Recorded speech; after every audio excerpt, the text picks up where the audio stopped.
On va démarrer l'isolation à l'étage avec un nouveau produit.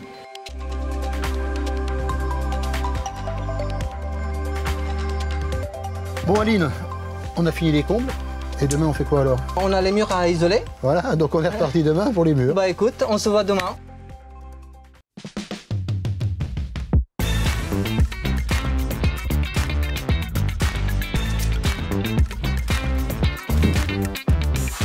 Salut les gars. Salut. Ça va? Salut messieurs, vous allez bien? Oui, très bien. Salut. Ça va bien? Aujourd'hui, on va faire l'isolation des murs. Thierry il va nous montrer la pose d'isolation pour optimiser au mieux le temps pour cette opération. Allez, go!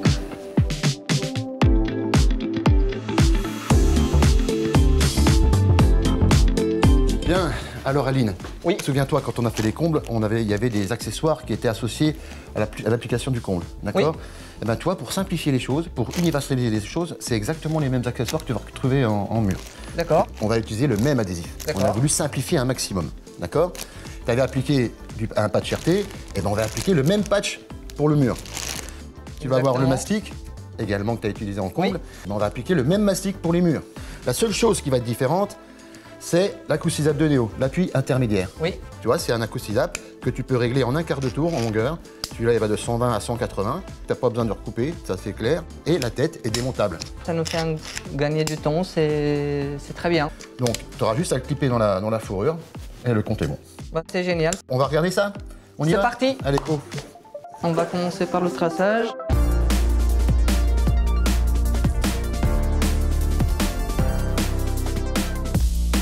Bon, après, ça peut dépasser un petit peu, hein, c'est pas bien grave, hein, parce qu'il y a la lisse qui va écraser ce boudin, oui. Et c'est en écrasant ce boudin de mastic qu'on va faire l'étanchéité. Parfait, maintenant que tu as mis ton cordon de mastic, on va mettre l'adhésif RT+. Ok. D'accord? Alors, sa particularité, tu vois, c'est qu'il est prédécoupé avec une protection. Déjà, tu peux enlever la protection plus facilement, d'accord? D'accord. Et en plus, ça va nous permettre de faire l'étanchéité, donc tu vas enlever que la moitié du protecteur, d'accord? Et tu vas laisser l'autre en attente. Très bien. D'accord? Bon, allez, je te laisse faire. Ça en place. Go.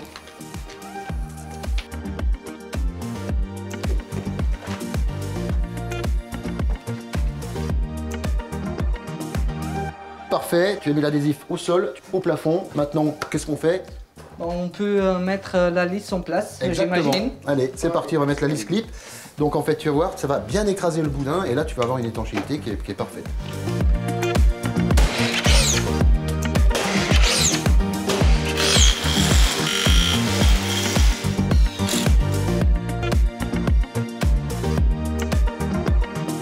Ok, donc maintenant, on va poser la fourrure intermédiaire. Bon, impeccable. Tu as tracé l'emplacement des appuis intermédiaires, les acoustisables de Néo. Oui. Maintenant, il va falloir les clipser. Donc, tu en mets un tous les 60 hein, pour bien, c'est ça, tous les 60 cm. Un appui intermédiaire au milieu du panneau isolant. Ce qui est important, c'est de bien découper l'emballage au niveau du début du rouleau, là où c'est marron, pour ne pas esquinter le pare-vapeur. On a découpé l'isolant à la hauteur du plafond et maintenant, on va l'appliquer. Voilà, donc on met bien derrière la fourrure. Hop. Donc là, c'est très bien. On a bien un acoustisable de chaque côté avec un acoustisable au milieu à 60 cm, donc au milieu de l'isolant. C'est parfait. Aline, on a posé nos panneaux de laine minérale de verre avec notre pare-vapeur RT+. C'est ça. D'accord. Maintenant, on va raccorder le plafond et le sol au pare-vapeur. Donc là, tu vas enlever la deuxième protection qu'on avait laissée en attente au tout début, et puis tu vas la raccorder sur le pare-vapeur.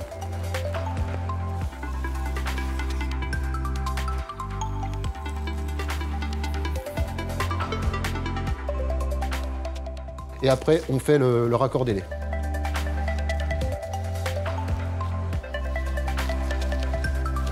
Alors Aline, ça y est, tu as fait le raccord entre les deux laits avec l'adhésif.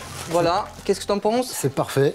Bon boulot, tu vois, on voit pratiquement pas la différence. Hein. Non, esthétiquement, c'est super chouette. Hein. Ça colle bien, c'est nickel, moi je suis content. Bon, j'imagine que la suite, c'est les patchs, il faut les mettre en place. Exactement, comme pour le comble, ben, tu vas reprendre ce petit patch-là, parce que tu vois que là, l'étanchéité, elle n'est pas faite, hein, parce qu'on l'a trouvé. Oui. Donc tu vas mettre un petit patch comme ça. Ok, comme sur les suspentes, avec le petit encoche vers le haut. Tout à fait. Ok, allez, bon, je vais mettre ça en place alors.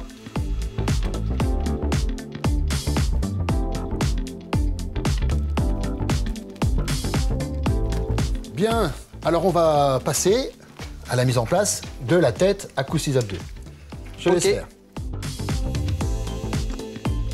Hop, voilà. Toi, Aline, t'as bien pigé, c'est bien. Regarde, je t'explique. Quand tu viens bloquer la tête, la tige, elle est bloquée. Quand tu viens bloquer la tête, t'entends un clic là. Oui. Faut s'arrêter au clic. Ok. On a eu des soucis au début, si tu veux, pour tout dire, parce que les gens allaient plus loin. Et quand tu vas plus loin, Ça débloque. tu débloques la tête. Tu vois? C'est ça, ouais, Et ça j'ai tient bien plus. vu, oui. Voilà. Donc quand tu bloques la tige, tu bloques la tête sur la tige, après tu viens en arrière. Pour débloquer la tige. Pour pouvoir régler derrière ta fourrure. Ok, Et là, la tête, elle part pas. Tu vois? très bien. Hein? Jamais aller plus loin que le clic. D'accord? C'est compris. Voilà Aline. Eh bien écoute, on touche au but. Dernière opération avant la mise en place de la plaque de plâtre. C'est ça. C'est la mise en place de la fourrure. Donc ça, tu sais faire. Tu fais ça souvent. Oui, Je te laisse faire. Pas des habitudes. Bon, hop. Rien de neuf. Lisse haute, lisse basse. Tu le mets sur le zap. C'est ça. Alors après, tu fais comme tu veux, hein, niveau ou règle. Moi, j'utilise la règle en général. Eh ben allez, go. Et donc, il te suffit simplement de remonter les deux petites ailettes vers le haut pour bloquer le zap. Impeccable. T'as entendu le petit clic? Clic, oui, Voilà. ça veut dire que c'est bloqué. On est Et là, bien et là, costaud. on est très très costaud. Tu vois, quand tu es, on le met à ce niveau-là aussi, c'est pour donner de la rigidité à la plaque de plâtre. Parce que quand tu discutes avec quelqu'un, tu te mets comme ça pour discuter de temps en temps. Tout à Et donc fait. là, ça renforce. Bien la plaque de rigide, plâtre. quoi. Voilà. Très bien. Bon, bah, je continue alors. Mettre tout ça jusqu'au bout.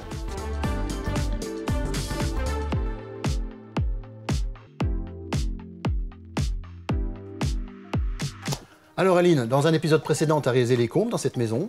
Là, tu as réalisé les murs. Qu'est-ce que tu penses de notre système RT+? Bah écoute Thierry, moi en tant que poseur, c'est très simple, très efficace. Au niveau visuel, on a une belle finition. L'adhésif, c'est très facile à poser, ça colle très bien. Les patchs aussi. L'appui intermédiaire, pas besoin de les découper, c'est un gain de temps pour nous. Bien costaud, très bien, nickel. Eh ben, c'est merveilleux alors. Oui, moi, ça, comme je te dis, c'est nickel. Bon. Je suis très content du produit. Alors que nous, Insulation, on est très proches des artisans, des entreprises. Donc n'hésite pas à m'appeler, maintenant qu'on se connaît, tu peux m'appeler en direct, il n'y a aucun problème. On répondra avec joie à tes demandes. Il n'y a pas de problème. Allez. Merci à toi, à bientôt. À bientôt. Oui, les accessoires, on a voulu faire ça universel, c'est-à-dire qu'en comble ou en mur, c'est le même accessoire. Ça aussi, ça plaît, parce qu'on est quitte d'avoir 3 adhésifs sur le même chantier pour coller soit les deux membranes les unes avec les autres, faut faire leur accord sur le pignon. Là, c'est un adhésif qui fait tout, donc c'est hyper pratique. En fait, ce système, il a été fait pour et avec eux.